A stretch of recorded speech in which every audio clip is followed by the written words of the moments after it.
আসসালামু আলাইকুম। ইরান আর আমেরিকার দ্বন্দ্ব পৃথিবীর দীর্ঘতম ও রাজনৈতিক বিরোধী এক দ্বন্দ্ব।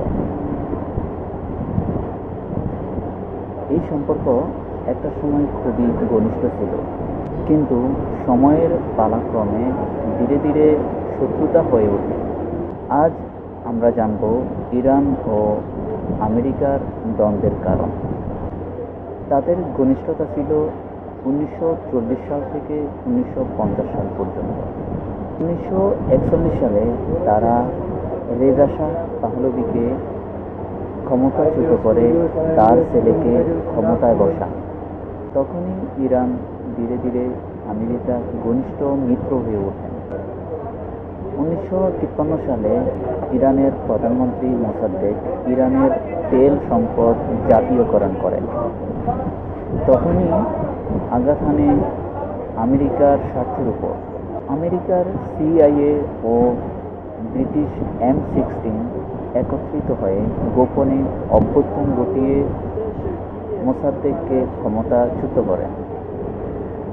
তখন রেজা শাহ ছেলে মোহাম্মদ রেজা শাহ পাহলভীকে সম্পূর্ণ ক্ষমতা দান করেন। ঘটনায় ইরানের জনগণের মধ্যে আমেরিকার প্রতি ঘৃণা জন্মাতে শুরু করে।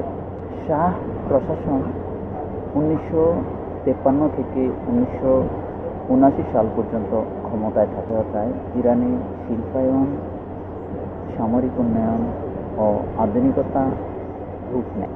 ইরানে পশ্চিমা প্রভাব শুরু হয় এবং ধর্মীয় আলেমগণ এর বিরোধিতা করতে শুরু করে। শাহের দমন নীতি সাবাক আমেরিকার প্রশিক্ষণে গঠিত হয়। এর মধ্যে ইসলামিক চিন্তাবিদরা, বিশেষ করে আয়াতুল্লাহ রুহুল্লাহ খামেনি, আমেরিকার বিপক্ষে আন্দোলন শুরু করেন। আর এই আন্দোলনকে কেন্দ্র করে আয়াতুল্লাহ রুহুল্লাহ খামেনিকে দেশ ত্যাগ করতে বাধ্য করেন। 1964 সালে আয়াতুল্লাহ খামেনিকে গ্রেপ্তার করা হয়। তারপরে তাকে দেশ ত্যাগের জন্য বাধ্য করা হয়। প্রথমে তাকে যেতে হয় ইরাকে গিয়ে তারপরে ইরাকের পর আবার তাকে যেতে হয় কাতারে, তারপর কাতার থেকে তাকে আবার ফ্রান্সে যাওয়া হয়। আর তিনি ফ্রান্সে থাকতেই ভিতরে তিনি আন্দোলন চালিয়ে যান। তিনি আন্দোলনের জন্য তার বক্তৃতা রেকর্ড করে ইরানের মানুষের মধ্যে প্রচার করেন টেপ রেকর্ডারের মাধ্যমে, চিঠির মাধ্যমে। 1979 সালে ইসলামিক বিপ্লব হয়, ধ্বংস হয় আমেরিকার সাথে ইরানের বন্ধুত্ব সম্পর্ক। আমেরিকাকে শয়তান রাষ্ট্র হিসাবে ঘোষণা করা হয়। ইরানে শুরু হয় ইসলামিক শাসন। ইরানে আমেরিকার দূতাবাস ঘেরাও করে 52 জনকে গ্রেপ্তার করা হয়। তাদেরকে 444 দিন আটকে রাখা হয়। এই ঘটনায় আমেরিকাকে পুরো বিশ্বব্যাপী অপমানিত করে এবং ইরান আমেরিকা সম্পর্ক খারাপ হতে শুরু করে। তারপরেই শুরু হয় ইরান যুদ্ধ 1980 থেকে 1988 সাল পর্যন্ত। এর ভিতর আমেরিকা গোপনে ইরানের তথ্য ইরাকের কাছে প্রচার করে।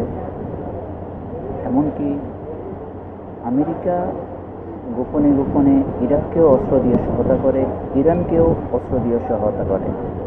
আমেরিকার এই দ্বিমুখী রূপ দেখে ইরান ডিসিশন নেয়, আমরা পারমাণবিক বোমা বানাবো। তখন আমেরিকা ইরানকে বাধাগ্রস্ত করে।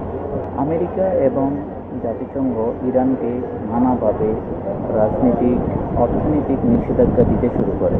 তখনই 2015 সালে ইরান বিশ্বের 6টি শক্তিশালী দেশ P5+1 চুক্তিবদ্ধ হয়।